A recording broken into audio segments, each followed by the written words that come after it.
Mark शुभवर्तमान याचा पहिला अध्याय 35 वचन असं सांगतं, नंतर तुम्ही वाचा की भल्या पहाटे असं लिहिलेलं आहे की मोठ्या पहाटे, भल्या पहाटे येशू ख्रिस्त एकांती प्रार्थनेत गेला. सगळेजण म्हणा, भल्या पहाटे, भल्या पहाटे, भल्या पहाटे. येशू पहाटे आणि रात्रभर प्रार्थना करायचा. पहाटे आणि रात्रभर असं वचनाच्या मध्ये सांगितलेलं आहे. क्वचितच दिवसाच्या वेळेला तो प्रेयरला जायचा, परंतु येशू बहुतेक वेळेला रात्री प्रार्थना करायचा असं वचनाच्या मध्ये दिलेलं आहे. पहाटे प्रार्थना करायचा. का करायचा माहितीये का तुम्हाला? येशू पहाटे प्रार्थना का करायचा, रात्री का प्रार्थना करायचा? कारण बायबल मध्ये रात्रीला काळोखाचं राज्य असं म्हणलेलं आहे. काळोखाच जे आता वचन याच्यामध्ये देखील सांगितलेलं आहे, काळोखाच्या युगाचा अधिपती असं शब्द वापरलेला आहे. आपलं लढणं झगडणं हे रक्तमांसांच्या बरोबर नाही, तर सत्तांबरोबर, अधिकाऱ्यांच्या बरोबर आणि सध्याच्या काळोखाच्या युगातील अधिपतींच्या बरोबर आणि आकाशातील दुरात्मा, काळोखाचा युग अधिपती असं म्हणलेलं आहे. ह्या रात्रीला किंवा रात्रीला काळोखाचं राज्य म्हणलेलं आहे. जे सैतान ऍक्टिव्हिटीज आहेत, जे दुरात्म्यांचे प्लान आहेत, दुरात्म्यांची योजना आहेत, करण्याचे प्रकार आहेत, ते विशेष करून रात्रीच्या वेळेला चालू केले जाते. आणि मी काल गुगल वरती सर्च करत त्यावेळेला मी असं टाकलं की darkest hour in the night, म्हणजे सगळ्यात जास्त रात्र कधी असत्या. आणि तिथं गुगलनं त्यांनी उत्तर दिलं की 2 ते 3 ही जी वेळ आहे ती सगळ्यात जास्त डार्क असते सायंटिफिक रीतीनं. 2 ते 3 हे 2 ते 3 वेळ आहे ही दुरात्म्यांची, अंधकाराच्या शक्तीची आणि करण्याचे प्रकार करणाऱ्या लोकांची वेळ आहे. आणि म्हणून वचनांच्या मध्ये सांगितलेलं आहे की येशू भल्या पहाटे तो प्रार्थनेला उठून जायचा, यासाठी की त्याच्या शिष्यांच्या विरोधामध्ये कोणी दुरात्म्यांच्या, अंधकाराच्या शक्तीचे प्लान करत असेल तर ते तोडण्यासाठी. ज्या वेळेला तुम्ही अतिशय गाढ झोपेमध्ये असताय त्यावेळेला तुमच्या विरोधामध्ये काहीतरी प्लान केलं जात आहे. विश्वासणाऱ्या लोकांनी या गोष्टीकडे लक्ष देणं अतिशय गरजेचं आहे, कारण आपण ह्या मध्यरात्रीच्या काळामध्ये जीवन जगत आहे. मध्यरात्रीचा काळ आहे हा, भविष्यवाणीचा काळ हा मध्यरात्रीचा काळ आहे. कारण वचनांच्या मध्ये सांगितले, मध्यरात्री अशी हाक आली की वर आलेला आहे, चला उठा. आणि ते उठून येशूकडे गेले असं वचनाच्या मध्ये सांग, म्हणजे येशू येण्याची वेळ. प्रॉफेटिकली आपण मध्यरात्रीच्या काळामध्ये जीवन जगत आहे. अशा काळामध्ये दुरात्म्यांचं जे काम आहे ते प्रचंड मोठ्या प्रमाणात वाढलं जात आहे. आणि या दुरात्म्यांच्या प्लॅन पासून, योजनांपासून तुमचं संरक्षण व्हायचं आहे तर तुम्हाला एकच गोष्ट वाचू शकते, आणि ती म्हणजे काय आहे? प्रार्थना. एकाग्रतेची प्रार्थना, एक चित्ताची प्रार्थना. कारण ती प्रार्थना तुमच्या विरोधात चालू असलेले सगळे जे प्लॅन आहे ते तोडते. आज एका स्त्रीविषयी मी तुम्हाला सांगितलं की आपल्याला संदेश पाहायचा आहे. एस्तेरची गोष्ट आपल्या सगळ्यांना माहिती आहे. एस्तेर किती जणांना माहिती आहे? बायबल मध्ये एक पुस्तक आहे एस्तेर नावाचं, आणि ही एस्तेरची गोष्ट आपल्या सगळ्यांना माहिती आहे. एस्तेर ही एक गुलाम अशा प्रकारे अहश्वेरोश राजाच्या कारकिर्दीत, ज्याची सत्ता 127 प्रांतांच्या वरती होती, त्या राजाच्या कारकिर्दीमध्ये मर्दखै तिचा चुलता होता, त्याच्यासोबत ती राहत होती. आणि मग त्या राजाने अशी आज्ञा केली की मला एक सुंदर राणी पाहिजे. त्यावेळेला मर्दखैने आपली जी पुतणी आहे तिच्यासाठी प्रार्थना केली. हजार स्त्रियांच्या मधून एस्तेरची राणी म्हणून निवड झाली, आणि ती त्या 127 प्रांतांचा अधिकारी असणारा राजा जो आहे त्या राजाची पट्ट राणी म्हणजे मुख्य राणी झाली. आणि तिचा जो चुलता मर्दखै आहे तो देवाचा भय बाळगणारा होता. त्याने तिला सांगितलेलं की तुझी ओळख तू कोणालाही सांगू नको की तू यहुदी आहेस. मर्दखै आहे तो त्या राजवाड्यामध्ये, शिशूर राजवाड्यामध्ये द्वारपाळ होता. द्वारपाळ म्हणजे दाराच्या जवळ उभा राहून वॉचमॅन, येणाऱ्या जाणाऱ्या लोकांची नोंद घेणं, ते त्याचं काम होतं. लक्ष देणं त्याचं काम होतं. वॉचमॅनचं त्याचं काम होतं. आणि मग तो करत असताना एका दिवशी राजाच्या विरोधात काहीतरी कटकारस्थान लोक करत होते. ते मर्दखैला समजलं. त्याने ती बातमी ती वरच्या अधिकाऱ्यांना सांगितली.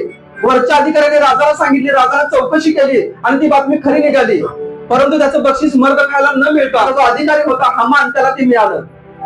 आणि तो हामान उच्च पदावरती, म्हणजे राजाने त्याला प्रमोशन केलं. आणि आपल्या अगदी बाजूचा सगळ्यात मोठी जी खुर्ची आहे, राजाच्या नंतर जो सगळ्यात मोठा अधिकार तुम्हाला मिळेल तर तो त्या हामानाला देणार. आणि मग हा हामान जेव्हा उंच पदावरती चढला त्यावेळेला तो राजवाड्यामध्ये यायचा, राजवाड्यातले सगळे लोक त्याला नमस्कार करायचे, गेल्यानंतर तुम्ही वाचा ते त्याला वाकून मुद्रा करायचे. परंतु मर्दखय मात्र त्याला वाकून मुद्रा करत नव्हता, कारण मर्दखय यहुदी होता, जिवंत देवाचा विश्वास होणारा होता, प्रार्थना करणारा होता, देवाचं भय बाळगणारा होता. आणि मग बाकीच्या लोकांनी हामानाला जाऊन सांगितलं आम्ही सगळे तुम्हाला नमन करतोय, परंतु हा यहुदी मर्दखय मात्र तुम्हाला नमन करत नाही. आणि मग एका दिवशी हामानाने ते पाहिलं, तो चाललेला आहे, त्याचं लक्ष मर्दखयाकडे गेलं, मर्दखयाने त्याला नमन केलं नाही आणि ती गोष्ट हामानाला टोचली. तो रात्रभर विचार करू लागला की या मर्दखयाला कशी शिक्षा मी करू. त्याच्याकडे अधिकार होता, पण त्या क्षणी मर्दखयाला मारू शकला असता, त्याच्याकडे अधिकार होता, त्या क्षणी तो मर्दखयाला त्या नोकरीवरून काढू शकला असता. परंतु हामान हा दुरात्म्याचं काम करणारा व्यक्ती होता, अंधकाराच्या शक्तीचं काम करणारा व्यक्ती होता, दुरात्म्याच्या प्रभावाखाली काम करणारा, दुरात्म्याच्या हातातील एक हत्यार तो होता. आणि अशी जे लोक आहेत जे दुरात्म्यांच्या हातातील हत्यार आहेत ते लगेच कुठलं पण ऍक्शन करत नाही, ते एका व्यक्तीपुरतं मर्यादित ठेवत नाहीत, परंतु ते त्यांच्या पिढ्यांचं, त्यांच्या घराण्याचा नाश करायचा प्लॅन करतात. आणि हामान गेला आपल्या घरामध्ये, त्याला समजून झालं की मी कसा सूड घेऊ याचा. आणि त्याने एक योजना केली की मी फक्त या मर्दखयाचा नाश करणार नाही, परंतु मर्दखय ज्या जातीतला आहे, ज्या कुळातला आहे, यहुदी लोकांचा मी नाश करणार, कारण कोणत्याही यहुदी व्यक्तीला माझ्या राज्यामध्ये राहण्याचा अधिकार नाही. आणि मग तिथून पुढे 12 महिने त्याने वाट पाहिली. आणि 12 महिन्यानंतर तो राजाजवळ गेला आणि राजाला सांगितलं, हे यहुदी लोक आपल्या देशासाठी घातक आहेत आणि यांना मारण्याचा कायदा तुम्ही पास करा. राजानं तो कायदा पास केला आणि एका ठराविक दिवशी असं वचनाच्या मध्ये सांगितलेलं आहे, तो कायदा पास करण्यात आला की त्या ठराविक दिवशी सर्व यहुद्यांची कत्तल होणार. सगळ्या 127 प्रांतांच्या मध्ये पत्र पाठवण्यात आले, फरमान काढण्यात आलं आणि त्या दिवशी सर्व यहुद्यांना मारण्याची आज्ञा राजाने दिली. सगळे यहुदी लोकांना जेव्हा ती आज्ञा समजली ते सगळे लोक त्या चौकात जमले आणि त्यांनी राख घेतली, डोक्यामध्ये कपडे फाडले आणि देवाची प्रार्थना करू लागले. मर्दखयाने निरोप पाठवला, आपली जी मुलगी आहे एस्तेर राणी होती, तिला सांगितलं की राणी असा फरमान राजाने काढलेला आहे, तो सगळ्या यहुदी लोकांना, आपल्या लोकांना मारणार आहे, देवाच्या लोकांना मारणार आहे. ह्या वेळेला तू गप्प बसलीस तर दुसऱ्या कोठूनही देव आमची सुटका करेल, परंतु तुला जाऊन आमच्यासाठी राजाजवळ मध्यस्थी करायला पाहिजे. आणि त्यावेळेला एस्तेर म्हणाली की मी राजाच्या मर्जीच्या विरोधात राजाच्या जवळ जाऊ शकत नाही, जर गेले तर तो मला मारू शकतोय, परंतु ती रिस्क मी स्वीकारतो आणि मी ह्या विरोधामध्ये देखील त्या राजाजवळ जातो. परंतु अट एक आहे की 3 दिवस आणि 3 रात्री आपण सगळेजण उपवास करूया. तिथं वचनात सांगितलंय 3 दिवस आणि 3 रात्री उपवास करूया असं वचनात सांगितलेलं आहे. आणि मग मी राजाच्या जवळ जातो. आणि तिथून पुढे त्या पुस्तकामध्ये सांगितलेलं आहे की त्याने उपवास केला, राजाचं हृदय बदललं. ज्या हामानानं मर्दखयाला फाशीचा खांब ठेवलेला होता त्या फाशीच्या खांबावरती हामानाला देण्यात आलं. आणि जे प्रमोशन हामानाला देण्यात आलेलं होतं ते प्रमोशन, ती पदोन्नती, ती पगारवाढ मर्दखयाला देण्यात आली. आणि एका रात्रीमध्ये सगळ्या परिस्थिती आहे ती बदलायला चालू झाली. एक रात्र अशी होती की मर्दखयाच्या फाशीचा खांब त्याचा ठेवलेला होता, यहुद्यांसाठी हत्येचा दिवस ठेवलेला होता. परंतु त्यानंतर दुसऱ्या रात्री असं झालं की तोच फाशीचा खांब आहे तो त्याच्या शत्रूसाठी देण्यात आला. आणि जे यहुदी लोकांना मारण्याची आज्ञा होती त्याच्या जागी यहुदी लोकांना स्वतःचं संरक्षण करण्याचा अधिकार देण्यात आला. जो त्यांच्या निंदेचा हत्येचा दिवस होता तोच दिवस एक सणामध्ये बदलला असं वचनाच्या मध्ये सांगितलंय. आणि यहुदी लोकांनी त्या दिवशी पुरीम हा सण साजरा केला, कारण त्या दिवशी सगळ्या यहुदी लोकांची सुटका झाली असं वचनाच्या मध्ये सांगितलेलं आहे. पुरीम सण जो आपला होळी, आता परवा झालं होळी, त्या दिवशी वर्षातून एकदा जेव्हा जेव्हा होळी येते त्या दिवशी यहुद्यांचा पुरीम सण साजरा केला जातो. यहुदी लोक परवा दिवशी हा सण पूर्ण इस्रायलमध्ये साजरा करण्यात आला. बॉम्ब त्यांच्यावरती टाकले जात होते आणि त्या बॉम्बच्या हल्ल्यामध्ये ते आपला सण साजरा करत होते यहुदी लोक, इस्रायल लोक. पुरीम सण एस्तेरच्या पुस्तकामध्ये सांगितलं. तर असं ही गोष्ट सांगते वचनांच्या मध्ये सांगितलेलं. आपण एक वचन वाचूया, एस्तेर त्याचा 3रा अध्याय 7वं वचन. या ठिकाणी एक वचन एस्तेरच्या पुस्तकामध्ये दिलेलं आहे. एस्तेरच्या पुस्तकामध्ये एकूण 10 अध्याय आहेत. हे पुस्तक कोणी लिहिलं माहित नाही आपल्याला, परंतु ह्या पुस्तकामध्ये, या पुस्तकाची निवड पवित्र शास्त्रामध्ये कशी झाली हे पण माहित नाही, कारण ह्या पुस्तकामध्ये परमेश्वर नावाचा उल्लेख अजिबात नाही. ज्या पुस्तकामध्ये परमेश्वर नावाचा उल्लेख नाही असं पुस्तक बायबलमध्ये समावेश करणं हा एक मोठा चमत्कारच आहे. त्यावेळेच्या यहुदी स्कॉलर्सनी कसं काय याचा निर्णय घेतला माहित नाही, परंतु हे पुस्तक जरी परमेश्वराचं नाव यामध्ये गुप्त आहे, परंतु प्रत्येक अध्यायामध्ये परमेश्वराचं एक सामर्थ्यशाली काम गुप्तपणे आपल्याला पाहायला मिळतं. परमेश्वराचं नावच या पुस्तकामध्ये नाहीये. आणि मग वचनांच्या मध्ये सांगितलेला आहे, हा जो हामान होता त्याने एक निर्णय घेतला, यहुदी लोकांचा, म्हणजे जे देवाची प्रार्थना करणारे लोक आहेत, देवाच्या वचनानुसार चालणारे लोक आहेत, अशा लोकांचा नाश करायचा निर्णय हामानाने घेतला. वचनाच्या मध्ये सांगितले मर्दखय हा एक द्वारपाल होता. मर्दखय हा प्रार्थना करत होता, देवाचं भय धरलेला होता. मर्दखय हा देवावरती विश्वास ठेवणारा होता, तो प्रार्थना करणारा होता, बायबल वाचणारा होता, देवाचं भय बाळगणारा होता. तरी देखील तो त्या राज्यामध्ये एक साधा द्वारपाल होता. असं होऊ शकते की तुम्ही तुमच्या प्रार्थनांच्या विषयी प्रामाणिक असाल, तुम्ही रोज बायबल वाचत असाल, तुम्ही देवाच्या भयामध्ये चालत असाल, परंतु सगळ्यात कमी प्रतीचं काम, सगळ्यात कमी पगार तुम्हाला मिळत असेल.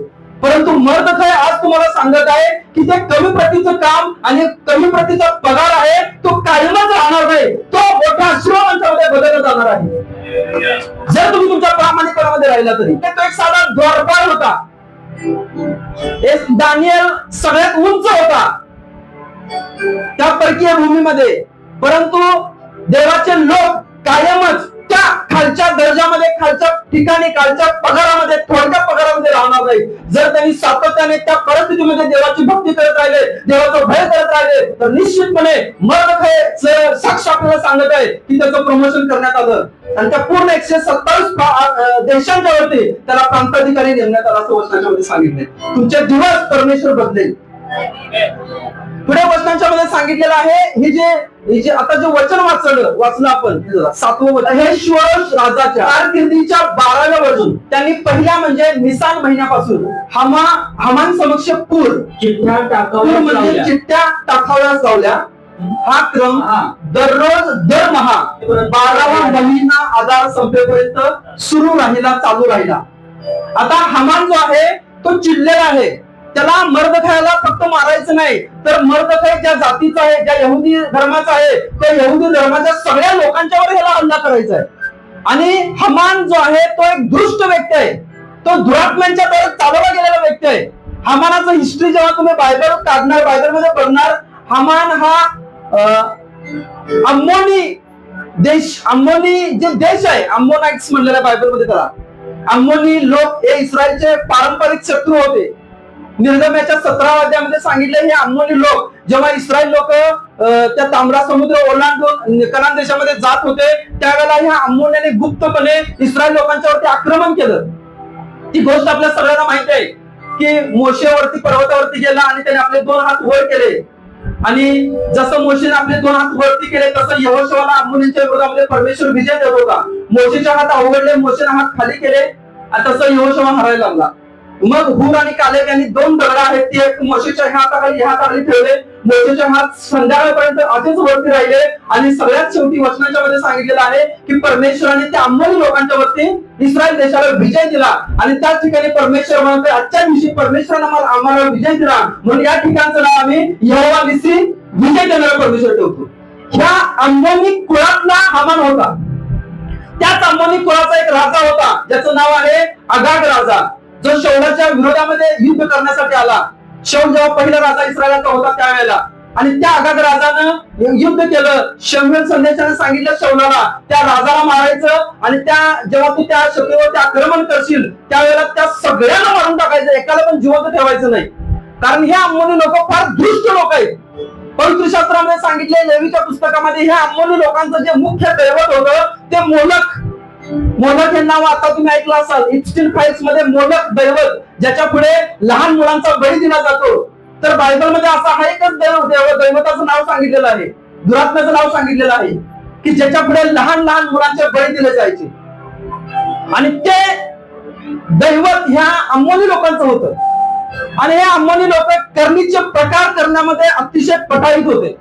त्यांनी कुठली पण गोष्ट करायची आहे तर ते करणीचा प्रकार केल्याशिवाय, त्यांचा जो दैवत आहे त्याच्यासमोर बळी दिल्याशिवाय, त्याला विचारल्याशिवाय एक पण गोष्ट ते करायचं नाही. असल्या कुळांच्या पैकी हा होता हामान. आणि हा हामान जो आहे त्या कुळातील असल्यामुळे इस्रायल यहुदी लोक आणि हे अम्मोनी लोक यांचं पिढ्यानपिढ्या क्रॉस आहे, पिढ्यानपिढ्या. जेव्हा तुम्ही निर्गमनाच्या 17वा अध्याय वाचाल त्या ठिकाणी परमेश्वर एक भविष्यवाणी करताय मोशेला की पिढ्यानपिढ्या मी त्यांना नेहमी अंमली लोकांना तुझ्यावरती कधीच विजय होऊ देणार नाही, पिढ्यान पिढ्या ते तुझे शत्रू राहतील, असं वचनाच्या मध्ये परमेश्वर म्हणत आहे. हे अंमली लोक सरळ सरळ डायरेक्टली त्या दुरात्म्यांच्या शक्तींच्या द्वारे चालवले जायचे, करणीचे प्रकार करायचे देवाच्या लोकांच्या विरोधामध्ये, देवाच्या लोकांच्या विरोधामध्ये. आणि हा जो हामान आहे, जेव्हा त्याला समजलं की हा व्यक्ती जो आहे हा मर्दकय यहुदी आहे, कारण तुम्ही नंतर वाचा एस्तेरच्या 3ऱ्या अध्यायामध्ये सांगितले, त्या सगळ्या लोकांनी सांगितलं की ह्या मर्दकयाची जात यहूद आहे, हा यहुदी धर्माचा आहे. त्यावेळेला हामान आहे तो चिडला, त्याला फार क्रोध आला आणि तो म्हणला फक्त मर्दकयाला फक्त मी शापित करणार नाही, मर्दकयाला फक्त मी शिक्षा करणार नाही, तर याच्या जातीतील सगळ्या लोकांना मी करणार. कारण आता हे सगळे यहुदी लोक माझ्या हाताखाली आहेत, या देशाचे सगळे निर्णय माझ्या हातामध्ये आहेत. आणि त्या हामानाने एक प्लॅन केलं आणि त्याला माहित होतं एकदम हे करून चालणार नाही, आणि म्हणून त्याने रोज आपल्या दैवताचं मंदिर आहे त्या मंदिरामध्ये रोज तो चिठ्ठ्या टाकायचा. चिठ्ठ्या म्हणजे त्याला लॉटरी किंवा लॉट्स अशा प्रकारे, म्हणजे एखादी तारीख, एक दिवस तो देवाला विचारत होता कुठला दिवस योग्य आहे की ज्या दिवशी या यहुदी लोकांना मी मारणार. आणि तो रोज 12 महिने वचना विचार करा, रोज 12 महिने हामानाच्या समोर त्या चिठ्ठ्या टाकल्या जायच्या. आणि शेवटी 12व्या महिन्याच्या तिथं दिवस अतिशय स्पष्टपणे दिला वाचा, तेव्हा पहिल्या महिन्याच्या 13शीस, म्हणजे जेव्हा तुम्ही त्याला आधुनिक भाषांतर करताय तर पहिल्या महिन्याच्या 13व्या दिवशी, 12व्या महिन्याच्या 13व्या दिवशी, म्हणजे एक मुहूर्त, शकून अपशकून बघणारे लोक त्याच वेळेला, ऍक्युरेट त्याच वेळेला त्याच्या दैवताने त्याला कौल दिला, त्याच्या दैवताने त्याला सांगितलं ऍक्युरेट त्याच वेळेला आणि त्याच टायमिंगला या यहुद्यांची हत्या करण्याचा प्लॅन केला तरच ती सिद्धी जाणार. आणि म्हणून तो 12 महिन्यापर्यंत अखंड तो प्लॅन करत होता, तो योजना करत होता, दृष्ट योजना करत होता. जसं मी तुम्हाला पहिल्याच वचन वाचलं की इफिसियन्स पत्राचा 6वा अध्याय 12 वचन 11 वचन, सैतानाचे डावपेच, तसं यहुद्यांच्या विरोधामध्ये डावपेच चालू होते, देवाच्या लोकांच्या विरोधात डावपेच चालू होते. सैतानी शक्तींच्या द्वारे हामान प्रयोग करत होता, दुरात्मे अंधकाराच्या शक्तींच्या द्वारे देवाच्या लोकांचा नाश करण्यासाठी प्लॅन करत होता. त्याने लगेच राजाजवळ गेला नाही, परंतु त्याने कलेचे प्रकार केले, त्याने डावपेच केले, त्याने आपल्या देवाचा कौल मागितला आणि मग तो यहुद्यांच्या जे मारायचा घात करायचा दिवस आहे तो त्याने निवडला.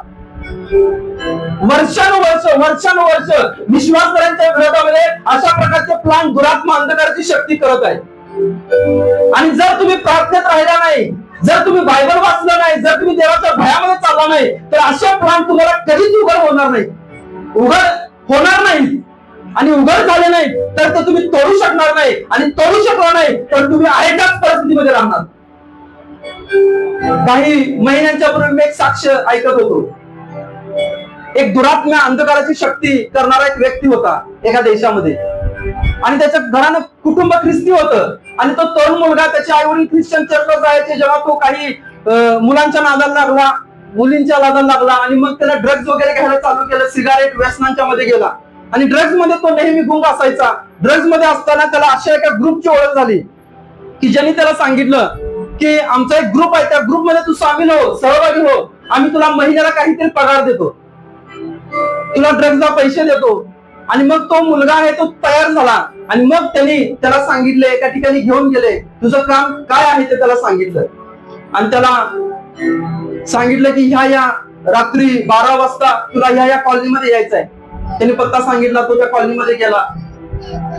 पोहोचल्यानंतर एक खोली होती, त्या खोलीमध्ये त्याला घेऊन जाण्यात आलं, आणि त्याला त्या कॉलनीतल्या सर्व जे लोक आहेत त्या लोकांची लिस्ट त्या खोलीमध्ये होती. कोणाच्या घरामध्ये कोण किती विश्वासात वाढत आहे, कोण किती प्रार्थना करत आहे, कोणाच्या घरात काय गोष्टी चालू आहेत, त्या सगळ्यांची लिस्ट त्या नावासहित त्या एका छोट्याशा खोलीमध्ये होती.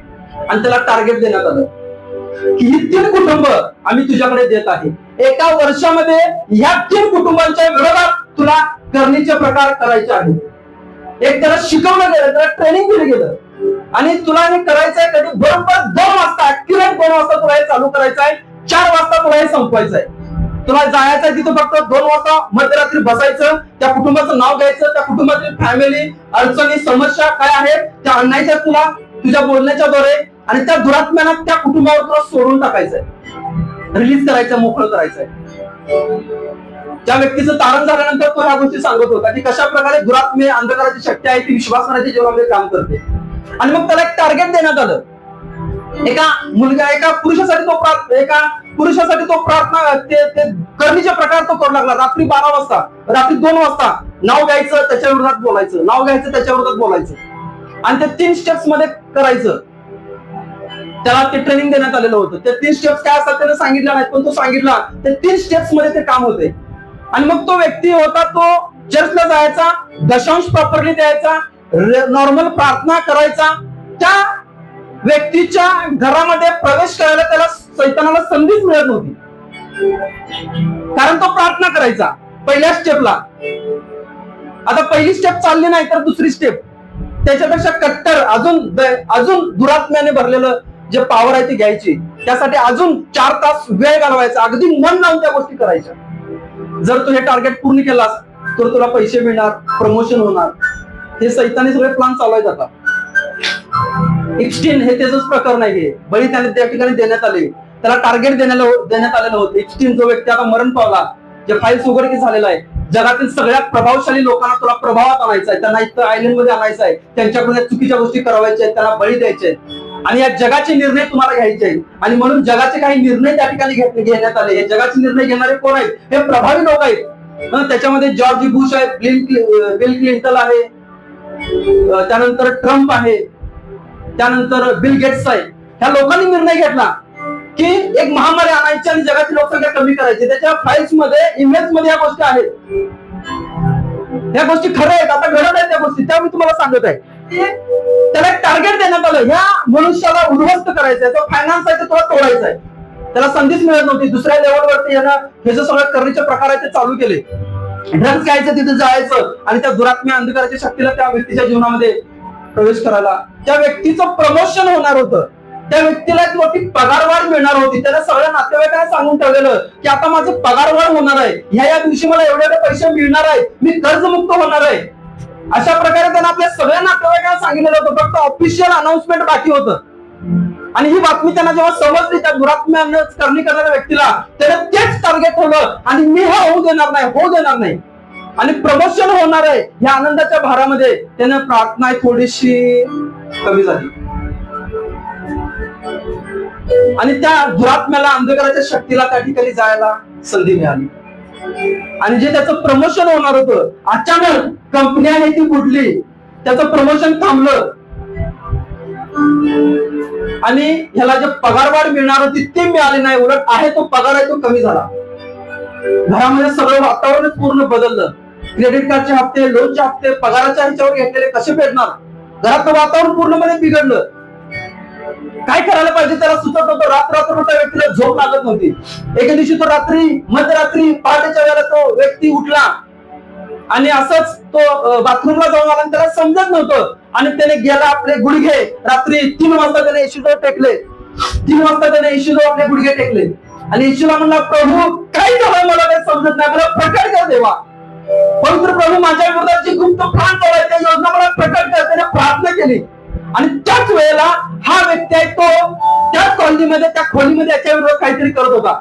अचानकपणे तेव्हा जेव्हा कोणी शब्द प्रार्थनेचे बोलले, हा जो करणीचा प्रकार करणारा व्यक्ती आहे हा हिट झाला आणि खाली कोसळला. म्हणून मी तुम्हाला सांगितलं की येशू भल्या पहाटे उठायचा आणि प्रार्थना करायचा.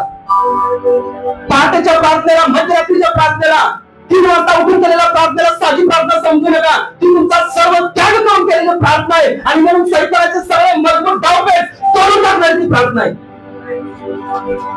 त्या व्यक्तीने फक्त प्रार्थनेचा एक शब्द बोलला आणि तो दुरात्म्याने प्लान करणारा व्यक्ती तो कोसळून खाली पडला.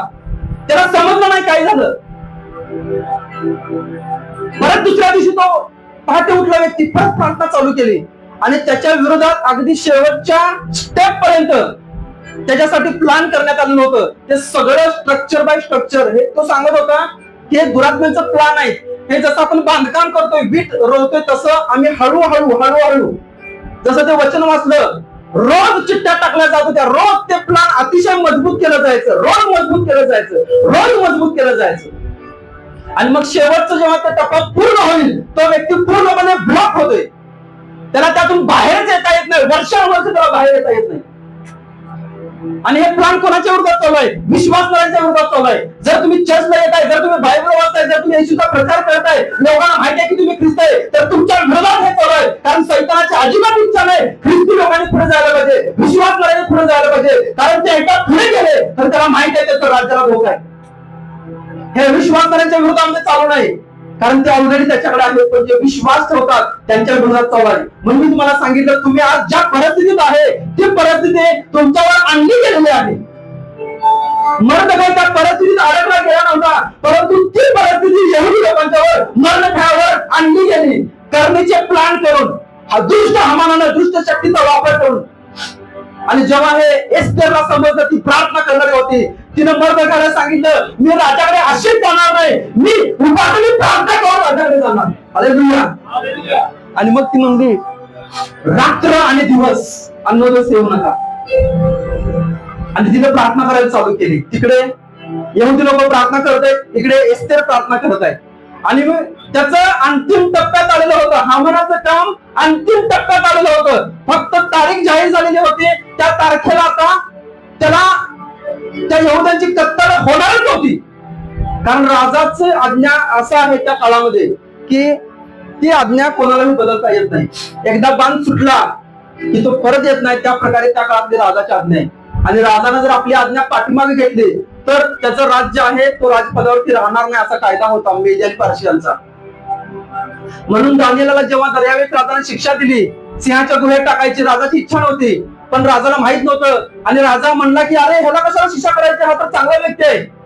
त्यावेळेला ते लोक पुढे आले आणि म्हणले, महाराज तुम्ही कायदा केलाय, मेदी आणि पारसियांचा कायदा तुम्हाला बदलता येत नाही, तुम्ही जर बदलला तर तुम्ही राजपदावरती राहणार नाही, असं दानिएलच्या 6व्या अध्यायामध्ये सांगितले. म्हणजे राजाने केलेला कायदा तो राजा पण बदलू शकत नाही. तो कायदा राजाने केलाय तो यहुदी पण बदलू शकत नाही, कोणच बदलू शकत नाही, राजा पण बदलू शकत नाही. अशा वेळेला एस्तेरने एक हत्यार वापरलं, उपास आणि प्रार्थनेचं हत्यार. आणि वचनाच्या मध्ये सांगितलं की तिने प्रार्थना चालू केली. हालेलुया. आणि जेव्हा तिने प्रार्थना चालू केली, काहीतरी घडायला चालू झालं आत्मिक क्षेत्रामध्ये, हामानाच्या विरोधामध्ये. आणि त्या रात्री एस्तेरच्या 6व्या अध्यायामध्ये सांगितले, त्या रात्री ज्या रात्री एस्तेरने उपवास केला, त्या रात्री अचानकपणे राजाची झोप उडाली, राजाला झोपच लागत झाली.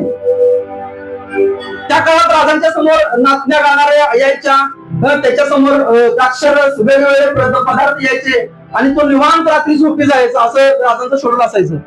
परंतु वचनात सांगितले, त्या रात्री राजाची झोप उडाली. ती झोप अशीच उडाली नाही, त्या पाठीमाग एस्तेरने केलेली प्रार्थना होती, त्या पाठीमाग एस्तेरने धरलेले उपवास होते, एस्तेरने बरोबर नेम धरून केलेली ती प्रार्थना होती. तो राजाला समजून झालं, का झोप लागत नाही मला. तो उठला, एरजारा मारायला लागला. नोकर चाकर आले, महाराज काय द्राक्षरस आणू काय, महाराज तुमच्या समोर नाचणाऱ्या गाणाऱ्या आणू काय, महाराज तुमच्या समोर चांगलं पंचपक्वान आणू काय. राजा म्हणला, यातलं मला काहीच नको, मी अस्वस्थ झालोय, मला समजून झालं माझी झोप का उडाल्या. राजाने मग आज्ञा दिली की माझं मनोरंजन करण्यासाठी, माझा काहीतरी टाइमपास व्हावा म्हणून जरा राजवाड्यात काय काय गोष्टी घडल्या, तो इतिहासाचा ग्रंथ माझ्या समोर आणून द्या.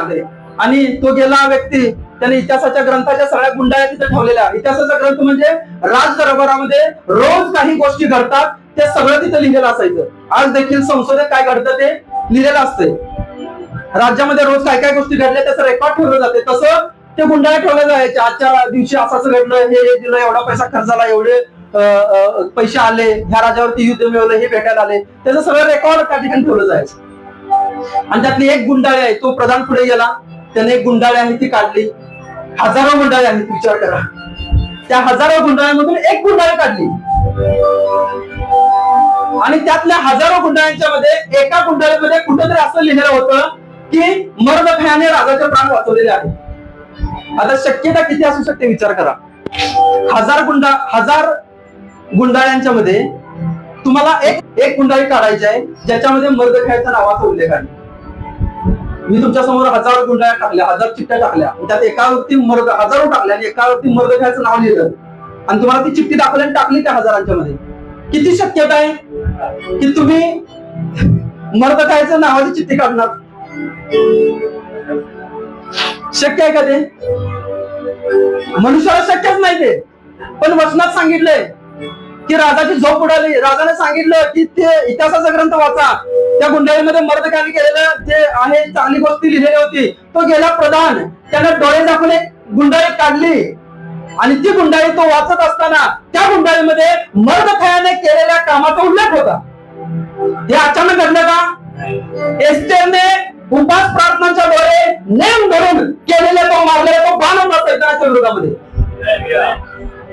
जरी हात त्या सेनापतीचा होता गुंडाळी काढत असताना, परंतु त्या हाताला प्रेरणा देणारा देवाचा आत्मा होता. जेव्हा तुम्ही एकाग्रतेची प्रार्थना करताय त्यावेळेला तुमचा कुठलाही नेम चुकत नाही. तुमचा नेम बरोबर शत्रूवर लागतोय, ज्या ठिकाणी लागायला पाहिजे त्याच ठिकाणी लागतोय आणि तो तुम्हाला विजय घेऊन परत येतो. वचनांच्या मध्ये सांगितले ती गुंडाळी काढण्यात आली, मर्दकाचं नाव वाचण्यात आलं आणि राजा म्हणाला, ह्या मर्दकाला आपण काय बक्षीस दिले का? सगळे म्हणले, महाराज याला काहीच बक्षीस दिलं नाही आपण. राजा म्हणला, असं कसं? माझं प्राण वाचवलंय. 127 देशांच्या वर ज्याची सत्ता आहे त्या राजाचं प्राण वाचवणाऱ्या मर्दकाला आपण काहीच बक्षीस दिलं नाही. लवकरात लवकर मर्दकाला बोलवा, कोण आहे बघा, सेनापती बाहेर कोण आहे का चौकात. वचनात सांगितले मध्यरात्रीच्या वेळेला, हालेलुया, ज्या रात्रीला हामान त्या चौकामध्ये तो खांब रवत होता, प्लान करत होता, दुसरी योजना करत होता, त्या रात्री राजाचं नियंत्रण देवाने घेतलं. इकडे हामान कारस्थान करताय, मध्यरात्री करीचे प्रकार करताय आणि दुसऱ्या बाजूला एस्तेर राणी प्रार्थना करताय आणि एस्तेर राणीच्या प्रार्थनेच्या द्वारे हा राजाचं नियंत्रण देवाने घेतलं आणि देव ह्या राजाच्या द्वारे मर्दखायाला उंच उचलण्याचे प्लान करताय, यहुद्यांच्या आशीर्वादाचे प्लान करताय. ज्या रात्री सैतानाचे दुरुस्त प्लान तुमच्यावर चालू असते, ती रात्र जर तुम्ही परमेश्वराला दिली, हालेलुया, मी तुम्हाला खरं सांगत आहे, तुमचा नेम, तुमचा बळ बरोबर लागेल आणि तुमच्या जीवनामध्ये देवाचा आशीर्वाद तुम्हाला पडेल. वचनांच्या मध्ये सांगितलं, एस्तेर ते जो त्यानं म्हणला, कोण आहे बाहेर? मर्दखाय तो खांब आहे त्याचं प्लान करत होता, तो हमान प्लान करत होता. त्या हमानाला बोलवण्यात आलं. राजा हमानाला विचारत आहे, हमान, जर एखाद्या व्यक्तीवर मी प्रसन्न आहे तर त्या व्यक्तीला मी कसा सत्कार केला पाहिजे? हमानाला वाटलं की माझा सत्कार करण्याचा राजाच्या डोक्यात एक प्लान आहे आणि त्यामुळे त्याने सांगितलं, महाराज, ज्या व्यक्तीवर तुम्ही प्रसन्न आहे त्या व्यक्तीची पूर्ण गावातून मिरवणूक काढा आणि त्या व्यक्तीच्या समोर लोक अशी घोषणा करत जाऊ देत, बैल काय म्हणतात त्याला, घोडे, रथ यांनी मिरवणूक काढा, हजारो हजार लोक त्याच्या मागे त्याचा जयघोष करू देत आणि पुढे सांगू देत, राजाचे प्राण वाचवणारा व्यक्ती आहे, तो येत आहे, सगळेजण त्याला नमन करा. अशा प्रकारे तुम्ही त्याचं हे करा, त्याचा सत्कार करा. आम्हाला वाटलं हे माझ्याविषयी आहे. राजा म्हणला, जे तू आता सांगितलंयस तेच मर्दखायासाठी जाऊन कर. हामान आहे त्याचं तोंड खाली पडलं. त्याला समजेल झालं काय झालं. अचानक 12 महिने 1 वर्ष मी माझ्या दैवताजवळ करणीचे प्रकार करत आहे, मर्दखायाचा नाश व्हायला पाहिजे आणि एका रात्री कशी काय परिस्थिती बदलली? का? कारण त्या रात्री एस्तेरनं प्रार्थनेचा बाण ऍक्युरेट मारलेला होता. हालेलुया. तुम्ही शत्रू सैतानाला टिपणारे व्हायला पाहिजे. वचनात सांगितलंय, सैतानाचं कोणतंही हत्यार तुमच्या विरोधात चालणार नाही, कारण तुम्ही माझे निवडलेले लोक आहे. आज दुष्टात्मा अंधकाराची शक्ती विश्वासणाऱ्या लोकांना हरवण्याचं, खाली पाडण्याचं, डिप्रेशन करायचं प्लान करत आहे आणि हे प्लान करत असताना जर तुम्ही प्रार्थनेचा मार्ग निवडला, वचनांच्या मध्ये सांगितलेलं आहे, मी तुला उच्च नाही, मी तुला शेपट नाही, मी तुला मस्तक करणार आहे, मी तुला आशीर्वादांच्या मध्ये चालवणार आहे. मगाशी जी साक्षी मी तुम्हाला सांगत होतो त्या व्यक्तीची, त्याचं प्रमोशन केलं, सगळं केलं, त्यानं प्रार्थना चालू केली, तिकडे त्या व्यक्तीला समजलं काहीतरी चालू आहे आणि त्यानं जे स्ट्रक्चर किंवा जे करणीचे प्रकार 2 वर्षांपासून त्याच्या पाठीमागे लावलेलं, तो शेवटच्या स्टेपला आलेला होता. त्यानं पहाटेची प्रार्थना चालू केली आणि त्या सगळ्यात तुटायला चालू झालं. आणि अचानक एके दिवशी त्याला फोन आला त्याच्या काकांचा, अशी एक जमीन तुझ्या वडिलांच्या नावावरती होती आणि ती जमीन विकायचा निर्णय घेतला, ती जमीन तुझ्या मालकीची आहे आणि त्या जमिनीचा व्यवहार मी केलेला आहे, पैसे तुझ्या अकाउंटला मी पाठवत आहे. जे बोनसचे आणि प्रमोशनचे पगाराचे पैसे येणार होते त्याच्या अधिक पटीला पैसे त्याच्या अकाउंटला दुसऱ्या दिवशी जमा झाले. हे अचानक झालं नाही. वचनांच्या मध्ये सांगितलेल्या रात्रीच्या समयच्या बाय दिवसाचा पराक्रम काळोखातून करणे आणि भर दिवसा नाश करणारी पट्टी यांच्या तुला भय वाटणार नाही. का? कारण परमेश्वर तुमच्या बाजूने लढत आहे, परमेश्वर एस्तेरच्या बाजूने लढत होता. आज माझं बहिणीला आव्हान आहे की एस्तेरसाठी प्रार्थना करणारे बहीण जर तुम्ही तुमच्या घरामध्ये काढले तर शत्रूचा एक देखील बाण तुमच्या विरोधात काम करणार नाही, परंतु शत्रूचा प्रत्येक जण ते बाण तुमच्या विरोधात जे चालू आहे ते सगळं तुझ्याला चालू होतील आणि तुमच्या शत्रूचा देखील परमेश्वर तुम्हाला तुमच्या परिवाराला उंच करायला चालू करेल. आज महिला दिनाच्या दिवशी परमेश्वर तुमच्याकडून प्रार्थनेचं समर्पण मागत आहे. मध्यरात्रीच्या प्रार्थना मी सांगत आहे, रोज करा. आठवड्यातून 2 दिवस मध्यरात्रीच्या प्रार्थना करा. 3 वाजता उठा आणि प्रार्थना करा. 2 तास प्रार्थना करा. मी म्हणत नाही रात्रभर प्रार्थना करा, फक्त 2 तास प्रार्थना करा आणि झोपा. परंतु ती प्रार्थना 3 ते 4 ह्या दरम्यान करा, 3 ते 6 या दरम्यान करा. ही एक प्रभावशाली प्रार्थना आहे. कारण येशूने वचनाच्या मध्ये सांगितलेलं आहे, पहाटेच्या प्रार्थनेला येशूने अतिशय महत्व दिलेलं आहे. कारण तिथून पुढे ज्या वेळेला सैतानाचं काम 3 वाजता थांबतंय, ते काम आपल्याला लगेच ब्रेक करायचं, तोडायचं 3 नंतर पुढे. म्हणून मार्क शुभवर्तमान 1:35 वचन सांगतं, भल्या पहाटे येशू प्रार्थना करायसाठी डोंगरावरती गेला. भल्या पहाटे म्हणजे जवळजवळ ते 2:30 पावणे 3 वेळ असणार आहे. जसं मगाशी गीतांजलीने संदेश सांगितला, रात्रभर पेत्राने कष्ट केले, रात्रभर कष्ट केले. कारण सैतानाला माहित होतं हा देवाचा निवडलेला व्यक्ती आहे, याला डिप्रेशन मध्ये टाकायचं आहे, याला त्रासामध्ये टाकायचं आहे. ज्या रात्री पेत्र रात्रभर कष्ट करत होता त्याला काहीच मिळालं नाही, कारण सैतान त्याच्या विरोधात प्लॅन करत होता. त्याच रात्री जेव्हा तुम्ही 4 ते वाचाल, नंतर वाचा, असं दिलेलं आहे, येशू प्रार्थना करत होता त्या रात्री. हालेलुया. जे प्लॅन पेत्राच्या विरोधात होतं त्याच रात्री येशू ते पेत्राच्या विरोधात चालवलेले सगळे प्लॅन आपल्या प्रार्थनेच्या ब्रेक करत होता, तोडत होता. आणि म्हणून येशू त्या ठिकाणी त्या बोटी जवळ आला, पेत्राच्या बोटीमध्ये बसला आणि तो पेत्राला म्हणत आहे, आपली बोट खोल पाण्यामध्ये हातात. सैतान हा काळोखाच्या सत्तेमध्ये काम करणार आहे. म्हणून अमावस्येच्या दिवशी जे अतिशय डार्क नाईट असते, काळोखाची रात्र असते, त्यावेळेला करण्याचे प्रकार जास्त चालू असतात. कारण ते डार्क काळ जे आहे ते सैतानाला आवडतं. त्या अंधकाराच्या शक्तीच्या विरोधात उभा राहण्यासाठी परमेश्वराने तुम्हाला निवडलेलं आहे. एस्थेरने प्रार्थना केली, वचनाच्या मध्ये सांगितले, मर्दखायाची मिरवणूक काढण्यात आली. दुसऱ्या रात्री असा चमत्कार झाला की ज्या फाशीच्या खांबावरती मर्दखायाला देण्यात येणार होता तोच फाशीचा खांब हामानाला देण्यात आला असं वचनाच्या मध्ये सांगितले. आणि मर्दखाय आणि यहुदी लोकांचं प्रमोशन झालं. जो दिवस त्यांच्या हत्येचा होता, विलापाचा होता, तोच दिवस एस्थेरच्या उपवास प्रार्थनेच्या वेळी सणामध्ये